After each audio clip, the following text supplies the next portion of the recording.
저분들은 보증보험 안 들면 뭐 전과자가 될 수 있다 이런 유튜브도 그렇습니까? 그렇게 되어 있습니다. 네, 다음 달 18일입니다. 8월 18일부터 주택임대사업자들에 대한 보증보험 의무화가 시작이 됩니다. 주택임대차 시장에서 또 한 번의 태풍을 예고하는 제도인데요. 물론 세입자들의 이 전세보증금 보호 강화라는 좋은 취지에도 불구하고요.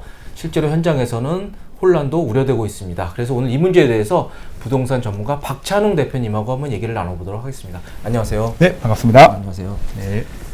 저희 채널에서도 이 보증보험 문제를 좀 다뤄달라는 댓글들이 가끔 보이더라고요. 네, 상당히 많죠. 네. 이제 임대사업자가 굉장히 한 160만 가까이 되다 보니까 네. 상당히 관심이 많은데, 이제 이게 사실은 임대사업자에 대한 임대보증금 보증가입, 이게 작년 8월 18일부터 네. 시행된 법입니다. 근데 그때는 이제 작년 2020년 8월 18일 이후에 새롭게 임대사업자로 등록하는 사람은 바로 적용을 했었고, 네. 법 시행 전에, 그러니까 2020년 8월 17일 이전에 이미 등록되어 있는 상태에서 임대 사업을 유지하고 계신 분들, 뭐 자진말소나 자동말소가 아닌 유지하고 있으신 분들은 1년 동안 유예 기간을 준 거죠. 네. 그래서 이제 1년 지나고 난 시점인 2021년 8월 18일 이후에는 임대차 계약이 갱신되거나 아니면 새로운 임차인을 구하면, 세입자가 바뀌면 네. 그때는 임대보증금에 대해서 보증가입 의무가 생기는 거죠. 네. 임차인의 전세 보증금을 좀 보호하기 위해서, 네. 예전에는 이제 임차인이 전세금 반환 보증을 들었는데 그 위험 부담을 임대사업자인 집주인에게 지우는 거죠. 네. 그래서 임차인의 전세 보증금을 이제 집주인인 임대사업자가 보증 가입을 통해서 보장을 해주는 제도다라고 보시면 되겠습니다. 네. 이렇게 임차인의 임대보증금에 대해서 보증보험을 드는 사람들은 누가 대상인 거냐, 이거 주의하셔야 되는데, 주택임대사업자를 말합니다. 임대보증금 보증가입 의무를 지는 사람들은 주택임대사업자인데, 주택임대사업자는 지자체 임대사업자 등록을 하고 그뿐만 아니라 관할 세무서에 사업자 등록까지 마친 사람들, 이 두 가지를 다 등록하신 분들을 주택임대사업자라고 하고요. 혹시나 둘 중 어디에도 등록하지 않으셨거나 아니면 관할 세무서에 사업자 등록만 하신 분들은 대상이 아닙니다. 자, 그러면 저분들은 보증보험 안 들면 뭐 전과자가 될 수 있다 이런 유튜브도 보았는데 네. 제가 그렇습니까? 이게 현재 법 제도가 네. 그렇게 돼 있습니다. 주택임대사업자가 임대보증금에 대해서 보증보험을 들지 않으면 2년 이하의 징역 또는 2천만 원 이하의 벌금에 처한다라고 되어 있습니다. 네. 전과자 되는 거네요, 진짜. 그렇죠. 2년 이하 징역이기 심합니다. 때문에 그렇게 되는 겁니다. 그래서 상당히 이게 문제가 많았어요. 네. 그래서 이제 논란이 있다 보니까 지난 이제 7월 14일 날 네. 국토교통위원회에서 이제 올해 3월 달에 여당에서 발의했던 민법법 개정안이 이제 수정 가결이 됐습니다. 네. 아직 국회 본회의는 통과하지 않았지만 그 하위 단계에서 통과가 됐는데, 그 개정안을 보면 2년 이하의 징역 그리고 2천만 원 이하의 벌금은 삭제하고, 네. 이제 임대 보증금의 10%에 상당하는 금액의 과태료를 부과하고, 과태료로 바뀌었군요. 그렇죠. 과태료 네. 바뀌었습니다. 최대 한도 3천만 원 이하에서 임대 보증금의 10% 이하에 상당하는 금액의 과태료를 부과받을 수 있다라고 이해하시면 되겠습니다. 예, 저 정도면 뭐 합리적이라고 볼 수 있습니다.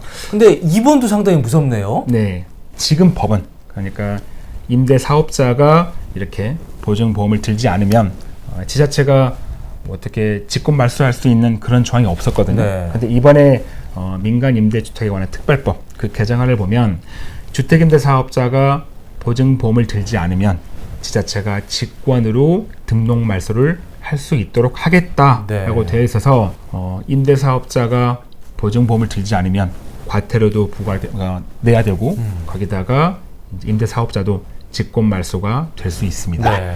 저게 직권말소가 되면 여러 가지 아마 혜택이 박탈되고요. 그리고 기존에 받던 혜택도 뭐 다시 좀 토해내는 그런 경우도 있다고 하더라고요. 그렇죠. 왜냐면 이제 이미 2020년 8월 17일 이전에 임대사업자를 등록해서 유지하고 계신 분들, 우리가 이제 기존 등록 임대사업자다라고 표현하는데, 네. 이분들은 보통 이제 집이 하나가 아니고 여러 개를 가지고 계신 분들이 그렇죠. 많아요. 그래서 그동안에 임대사업을 유지하시면서 뭐 종부세 합산 배제나 또는 이제 때에 따라서는 거주주택 양도세 비과세나 네. 이런 세제 혜택을 받으신 분들이 있어요.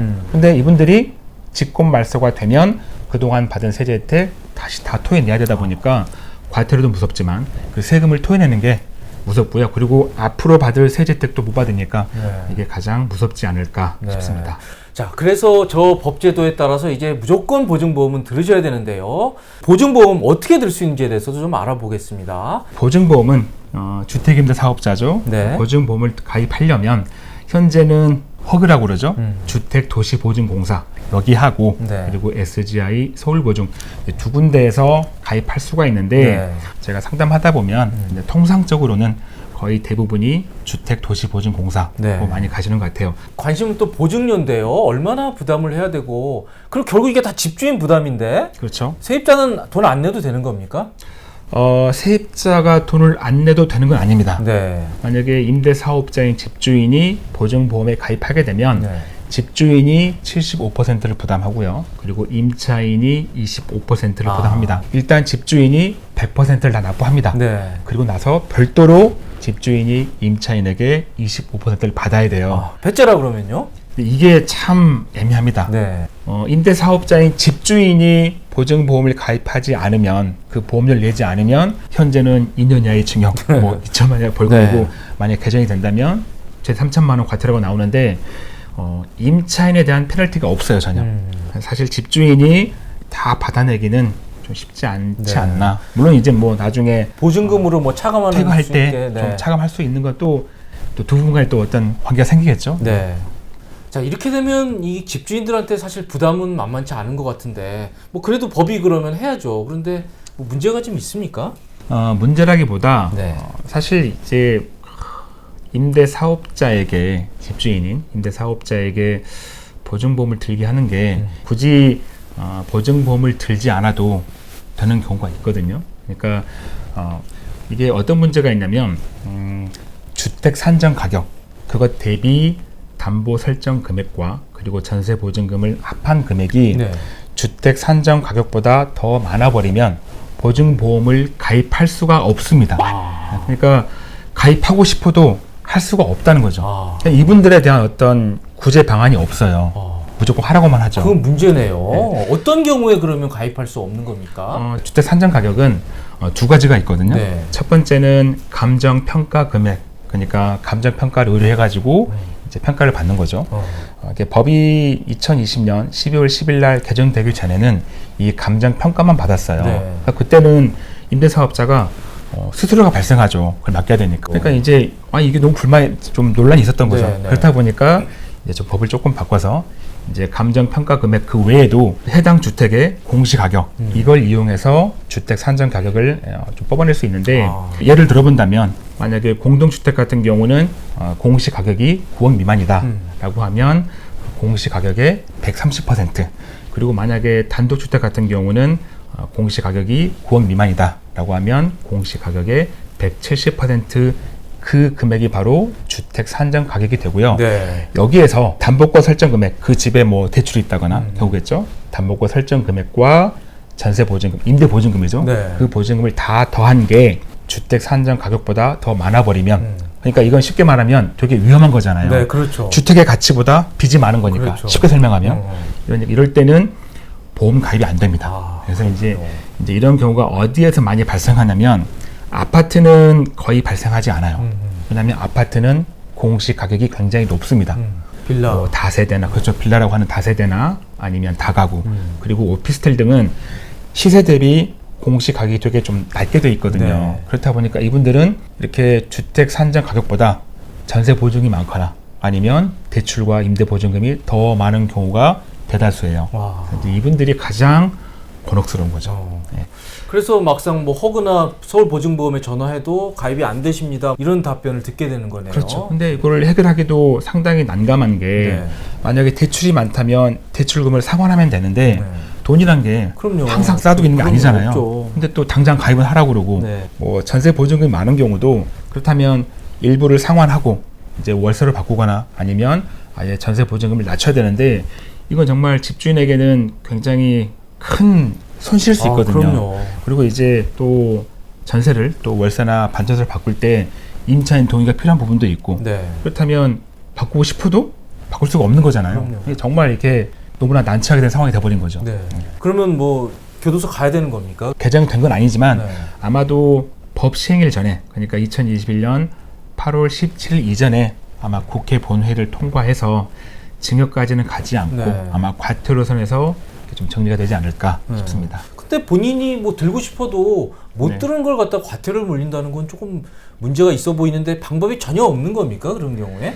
가입하고 싶어도 할 수가 없는 분들, 이분들은 어떻게 해야 되는 거냐? 사실 이분들이 이제 선택하는 방법이 네. 법 시행일이 네. 2021년 8월 18일부터잖아요. 그리고 그 8월 18일 이후에 새로운 임차인을 구하거나 아니면 기존 계약을 갱신할 때 이렇게 적용되는 거잖아요. 그렇죠. 그래서 이제 마침 지금 이 시기에 세입자가 바뀌는 거죠. 그러면 그 세입자하고 임대차 계약을 2021년 8월 17일 이전에 계약을 체결하는 거죠. 네. 그러니까 이게 2020년 8월 18일 날 이 법이 시행될 때 앞서 말씀드린 대로 기존 등록 임대 사업자는 1년간 유예 기간을 줬잖아요. 네. 그래서 1년 후에 임대차 계약을 체결하는 분부터 적용한다라고 그렇죠. 되어 있어서 임대차 계약을 앞당기는 거죠. 앞당기면 보증보험을 가입하지 않아도 되니까. 그렇죠. 아니 어차피 본인이 알아요. 아 나는 이거는 내 대출과 내 임대 보증금이면 가입 안 돼. 그러면 답이 없어. 그렇다면 차선책은 그렇게 당겨서 네. 임대차 계약을 체결하거나 아니면 이제 기존에 임차인이 살고 있는 경우라면 기존에 임대 기간이 있을 거잖아요. 그거를 미리 종료시키는 거죠. 임차인에게 이제 요구하는 겁니다. 그냥 기존 계약은 이걸로 끝난 걸로 하고 지금부터 다시 계약이 시작되는 걸로 하자라고 해서 계약을 앞당기는 겁니다. 네. 그래서 이런 방법을 택하거나 네.